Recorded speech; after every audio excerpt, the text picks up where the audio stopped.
আমি বানাবো সজনে ডাঁটা আলু দিয়ে তেলাপিয়া মাছের ঝোল। তো এই যে ডাঁটা আলুটা ভালো করে কেটে নিয়েছি, মাছটা ভেজে নিয়েছি, কড়া বসিয়ে দিয়েছি। কড়ার মধ্যে দিয়ে দেবো কালো জিরের ফোড়ন দেবো, দিয়ে ডাঁটা আলুটা দিয়ে দেবো।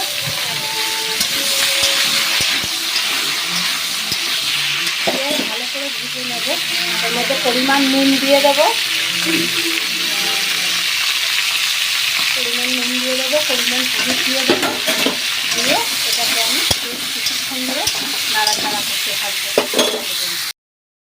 এখানে আমি দিয়ে দিয়েছি আদা জিরে বাটা, আর একটু জিরে লঙ্কা দিয়েছি, কাঁচা লঙ্কা বাটাও দিয়েছি।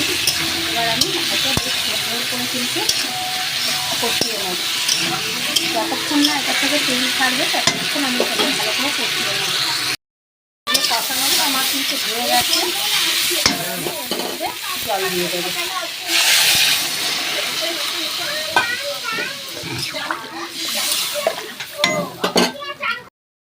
একদম জাল উঠে গেছে। এই যে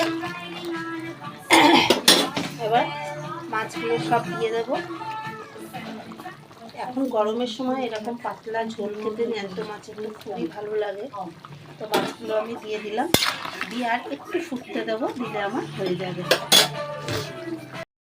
তো এই যে দেখুন মাছের ঝোল কিন্তু আমার হয়ে গেছে। এখন গরমের সময় এরকম সজনে ডাঁটা আলু দিয়ে জ্যান্ত মাছের পাতলা ঝোল খেতে তো ভাল লাগে। তো চলুন পরের ভিডিওতে আবার আপনাদের সাথে আমার দেখা হবে।